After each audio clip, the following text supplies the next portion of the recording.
అందరికీ నమస్కారం. ఆసరా పెన్షన్ పొందేవారికి ఒక గుడ్ న్యూస్ అప్డేట్. ఇప్పుడే తాజాగా మంత్రి సీతక్క గారు దీనిపై ఒక సమీక్ష నిర్వహించారు. 4016కి సంబంధించి చాలామంది ఎప్పటి నుండి వస్తుందని చెప్పేసి అడుగుతున్నారు. ఈ 4016 ఎప్పుడు వస్తాయి అనేది ఈ వీడియోలో మనం డిస్కస్ చేసుకుందాం.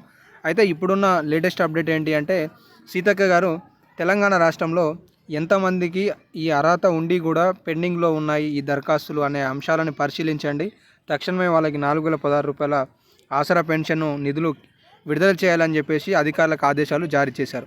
ఈ ఆదేశాలలో కొన్ని అంశాలు ఏంటివంటే, మొదటిగా బీఆర్ఎస్ రాష్ట్ర ప్రభుత్వంలో ఏవైతే పెండింగ్ అప్లికేషన్లు ఉన్నాయో, ఈ పెండింగ్ అప్లికేషన్లతో పాటు కాంగ్రెస్ ప్రభుత్వంలో కూడా ఉన్న పెండింగ్ అప్లికేషన్లు ఏంటివి, వీటన్నిటికీ ఒక జాబితా క్రియేట్ చేసి ఈ జాబితాకి తక్షణమే ఈ పెన్షన్లన్నీ కూడా వర్తించే విధంగా చర్యలు చేపట్టాలి అని చెప్పేసి కూడా వారు ఈ అధికారులకి ఆదేశాలు జారీ చేయడం జరిగింది.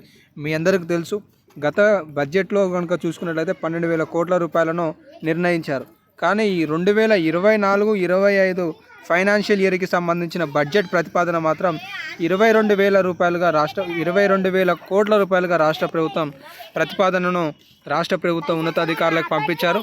కాబట్టి మరికొన్ని రోజులలో రూ. 6,016 ఆసరా పెన్షన్ అనేది ప్రారంభం కాబోతుంది. సో వీటికి సంబంధించి సీతక్క గారు ఇలాంటి ప్రకటన చేయడం రెండోసారి. గతంలో కనుక చూసుకున్నట్లయితే పొంగులేటి శ్రీనివాసరెడ్డి గారు కావచ్చు, అలాగే రేషన్ కార్డులకి సంబంధించి, అలాగే కొత్తగా ఆసరా పెన్షన్కి సంబంధించిన పథకాలకు సంబంధించి కూడా వారు ప్రకటన చేయడం జరిగింది. కాబట్టి మరికొన్ని రోజులలో ప్రతి ఒక్క లబ్ధిదారులకి రూ. 4,016 ఆసరా పెన్షన్ అనేది అందబోతుంది. మీరు ఎవరు ఆందోళన చెందాల్సిన అవసరం లేదు. ఇవి తాజాగా ఆసరా పెన్షన్కి సంబంధించిన లేటెస్ట్ అప్డేట్స్.